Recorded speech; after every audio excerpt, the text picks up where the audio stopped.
Well, and Sophie, as you can see, the road here is more like a lake at the moment, and scenes like this are playing out right across the lower mainland this evening. This rain obviously still falling tonight, still causing that localized flooding and expected to keep doing so well into the weekend. Localized flooding in some areas so severe Thursday, roads were transformed into waterways. These misplaced marine mammals likely the only ones comfortable in the extreme weather conditions, now battering the south coast, causing havoc for commuters from Metro Vancouver to the Fraser Valley. Never as bad. But I need to work. I don't know how I'm going to get to work now. I'll see 4-foot waves caused by cars going through. Transit riders not unaffected either. Tracks buried by mud and debris at this Vancouver SkyTrain station. TransLink shuttling customers by bus instead. And we haven't seen the end of all this rain just yet. Some 19 millimeters of it expected to fall by Friday, sparking a rainfall warning in a region already deluged and drenched. I stepped in some pretty good puddles this morning. My feet have been wet all Vancouver. Higher elevations, that precipitation is falling and freezing. Snowcouver. Warnings also in effect in parts of the province, with a quarter-meter of snow forecast for highways and mountains. While even those tasked with keeping the public safe struggle to stay afloat. Mr. Gordon with a look at just how much rain we got and the wind warning for tomorrow. Christy. So this is definitely the stormiest of the fall season. Check out some of these numbers. 110 millimeters near Westwood Plateau, higher elevations. Even downtown Vancouver is 77 millimeters.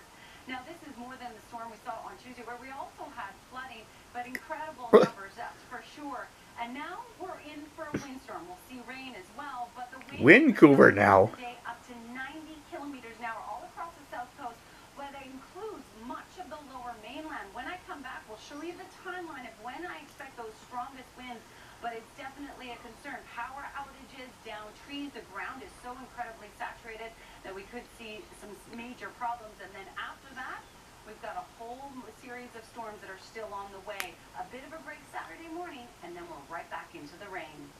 A busy week, that's for sure, and we're not even close to being done with it as we continue with another storm tomorrow. The big issue will be the winds, as we talked about. So they'll start off as southeasterly and then switch to southwesterly.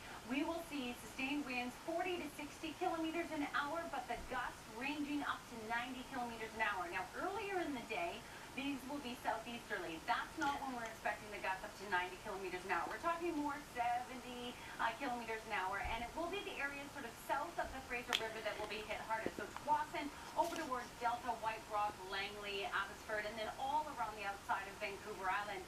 But then as we head towards sort of between 4 and 7 p.m. at night, that's when it's really going to get interesting.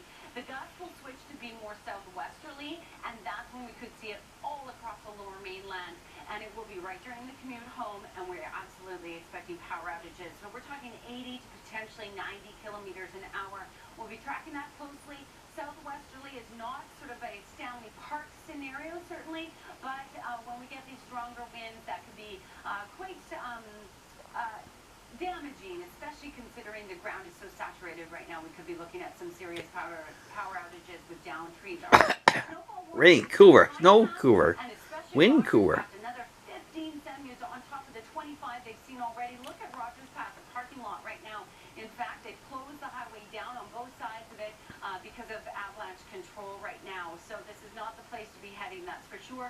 A couple of hours, they say check Drive BC for an update. And we also have an avalanche warning in place by Avalanche Canada, basically for all of the mountains. And the reason is we've had a fairly dry season right up until the end of November, and then we've just had a ton of snow, and that new snow is having a really hard time bonding to that sort of top layer from the dry weather, and that's why they're concerned Saturday we could see a bit of a clearing. People will head out, and we get some major problems. And then on top of it, the beaches are closed on the west coast of Vancouver Island near Tofino. Extreme wave hazard, and we're expecting it right through until Monday. It's because of the winds and the series of storms that we're seeing. Storm surge and waves could reach 7 meters, so they're worried about flooding and dangerous conditions.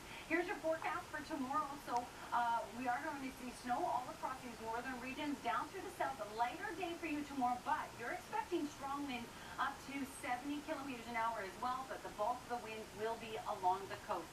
Again, later in the day will be the strongest, a bit of a break Saturday morning, and then we're right back into heavy rain Saturday night.